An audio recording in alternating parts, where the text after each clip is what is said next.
সুপ্রিয় দর্শক, আসসালামু আলাইকুম। আবার চলে আসলাম নতুন একটা ভিডিও নিয়ে। আজ শেয়ার করছি মলা মাছ আর বেগুন দিয়ে একটি রেসিপি। আর এই রেসিপিটা খেতে কিন্তু ভীষণ মজা। সব সময় একাধারে মাছ মাংস খেয়ে যখন মুখের স্বাদটা পরিবর্তন করার ইচ্ছা হয়, তখন কিন্তু আপনারা এই রেসিপিটা করে দেখতে পারেন। আশা করছি ভালো লাগবে। আর আমার আজকের রেসিপি নতুন রাঁধুনিদের জন্য কিন্তু খুবই উপকারে আসবে। এজন্য এখানে আমি 50 গ্রামের মতো মলা মাছের শুটকি নিয়েছি, আর শুটকিগুলো একটু বড় সাইজের, আর নিয়েছি কিছু বেগুন। এখন এই বেগুনগুলোকে আমি কেটে নিব। বেগুনগুলোকে আমি লম্বা লম্বা করে একটু পাতলা করে কেটে নিব। দেখুন, আপনাদের বোঝার সুবিধার্থে আমি বেগুনগুলো আপনাদেরকে একটু কেটে দেখাচ্ছি। আমি বেগুনগুলোকে খুব বেশি পাতলা করব না, মোটামুটি পাতলা করে কেটে নিব। আশা করছি আপনারা দেখেই বুঝতে পারছেন যে আমি বেগুনগুলোকে কিভাবে কাটছি। আর এভাবে করেই আমি সবগুলো বেগুন কেটে নিব। বেগুনগুলোকে কেটে নিয়েছি, আর এখানে আমি দুটো মিডিয়াম সাইজের আলু ইউজ করব। আর দেখুন, আলুটাকে এভাবে পাতলা করে কেটে নিয়েছি। এখন চলে যাচ্ছি পরবর্তী স্টেপে। এবারে শুটকিগুলোকে একটু শুকনো খোলায় টেলে নেব। এজন্য চুলায় একটি কড়াই বসিয়ে দিয়েছি, আর এখন শুটকিগুলোকে দিয়ে দিলাম। এবারে শুটকিগুলোকে 4 থেকে 5 মিনিট সময় নিয়ে একটু টেলে নিতে হবে।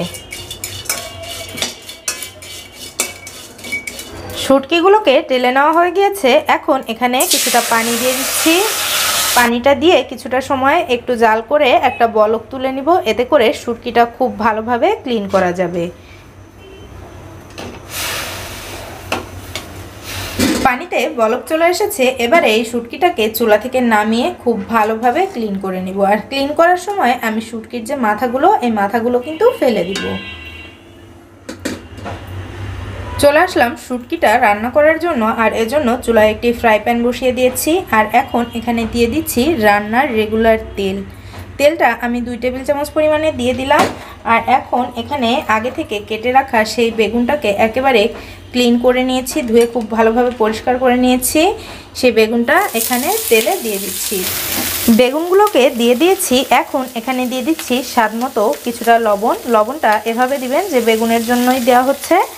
আর এখানে দিচ্ছি অল্প একটু হলুদ।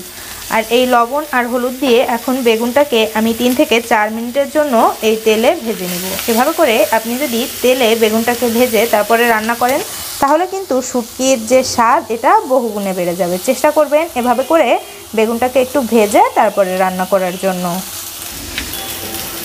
বেগুনটা ভাজা হয়ে গিয়েছে। এখন এই বেগুনটাকে আমি কড়াই থেকে তুলে নিব। বেগুনটাকে নামিয়ে নিয়ে এখন ওই একই ফ্রাই প্যানে আবারও কিছুটা রান্নার রেগুলার তেল দিয়ে দিলাম। আর এখন দিয়ে দিচ্ছি পেঁয়াজ কুচি। এখানে আমি মিডিয়াম সাইজের 3টি পেঁয়াজ কুচি করে নিয়েছি, সেই পেঁয়াজগুলো দিয়ে দিলাম। আর দিয়ে দিচ্ছি 2টো দেশি রসুন কুচি। এখানে পেঁয়াজ আর রসুন কুচিটাকে দিয়ে এবারে পেঁয়াজ আর রসুনটাকে আমি হালকা ব্রাউন করে ভেজে নিব। খুব ব্রাউন করে কিন্তু ভেজে নেওয়া যাবে না।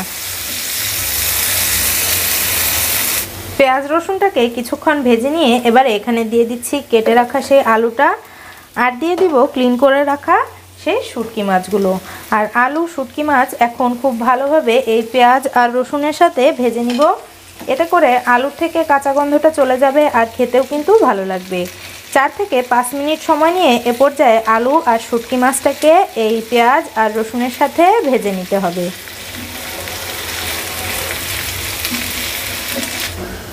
শুটকি আর আলুটা খুব ভালোভাবে ভেজে নেওয়া হয়ে গিয়েছে। দেখুন, কালারটাও চেঞ্জ হয়ে গিয়েছে। এখন এখানে একে একে সব মশলাগুলো দিয়ে দিচ্ছি। প্রথমে এখানে দিয়ে দিচ্ছি স্বাদ মতো লবণ। লবণ দিয়ে আমরা বেগুনটা ভেজেছিলাম, সেটা বুঝে কিন্তু এখানে লবণটা দিবেন। এরপরে এখানে দিয়ে দিচ্ছি 1/2 চা চামচ পরিমাণে হলুদের গুঁড়ি। এরপরে এখানে দিয়ে দিচ্ছি 1 টেবিল চামচ পরিমাণে মরিচের গুঁড়ি। শুটকিতে আর কোনো মশলা আমি ইউজ করছি না। আর এখানে আপনারা ঝালের গুঁড়িটা একটু বুঝে দিবেন, আপনারা যে যেমন পছন্দ করেন খেতে সেটা বুঝে দিয়ে দিবেন। অল্প একটু দিয়ে দিচ্ছি পানি, যাতে করে গুঁড়ি মশলাগুলো পুড়ে না যায়। আর এখন পানিটা দিয়ে খুব ভালোভাবে 2 মিনিট মতো এই মশলা আর আলু শুটকি এগুলো কষিয়ে নিব। মশলাটাকে কষিয়ে নিয়ে এবারে এখানে আগে থেকে ভেজে রাখা সেই বেগুনগুলো দিয়ে দিচ্ছি। আর বেগুনটা দিয়ে এখন নেড়েচেড়ে খুব ভালোভাবে এই আলু শুটকি মাছ এগুলোর সাথে 1 মিনিট মতো একটু কষিয়ে নিচ্ছি। দেখুন, এই রান্নাটায় খুব ভালোভাবে কষিয়ে নিলে কিন্তু খেতে বেশি ভালো লাগে। চেষ্টা করবেন এভাবে ধাপে ধাপে সব কিছু দিয়ে তারপরে কষিয়ে নেওয়ার জন্য। আর আমি বেগুনটাকে দিয়ে দেখুন এভাবে নেড়েচেড়ে খুব ভালোভাবে কষিয়ে নিলাম 1 মিনিট মতো। এখন এখানে পানি দিয়ে দিব। আর আমি পানিটা খুব বেশি দিব না, আমি আজকের শুটকিটায় একটু গামাখা গামাখা ঝোল রাখবো, এটা বুঝেই আমি পানিটা দিয়ে দিচ্ছি। আপনারা যে পরিমাণে ঝোলটা রাখবেন সেটা বুঝে তারপরে পানিটা দিয়ে দিবেন। আর এখানে কষাতে কষাতে আলু, শুটকি, তারপরে বেগুন এগুলো কিন্তু আগে থেকেই সিদ্ধ হয়ে গিয়েছে, এটা বুঝে তারপরে পানিটা অ্যাড করবেন। খুব বেশি পানি কিন্তু এ পর্যায়ে অ্যাড করার কোনোই প্রয়োজন নেই। দেখুন আমি এখানে মোটামুটি 1 কাপের মতো পানি দিয়ে দিলাম। আর এখন একসাথে সব কিছু নেড়েচেড়ে মিশিয়ে নিয়ে একটা ঢাকনা দিয়ে ঢেকে অপেক্ষা করব শুটকিটা হয়ে যাওয়ার জন্য আর পানিটা একটু শুকিয়ে যাওয়ার জন্য।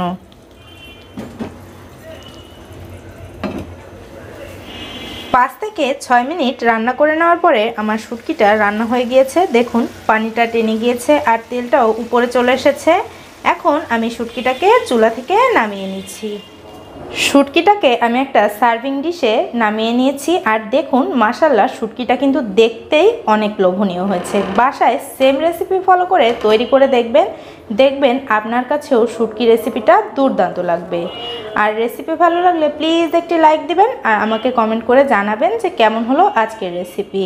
আর এরকমই সহজ রেসিপি পেতে প্লিজ আমার চ্যানেলটিকে সাবস্ক্রাইব করে আমার সাথেই থাকার অনুরোধ রইল। সবাই অনেক ভালো থাকবেন, সবার সুস্থতা কামনা করে আজ এখানেই বিদায় নিচ্ছি। আল্লাহ হাফেজ।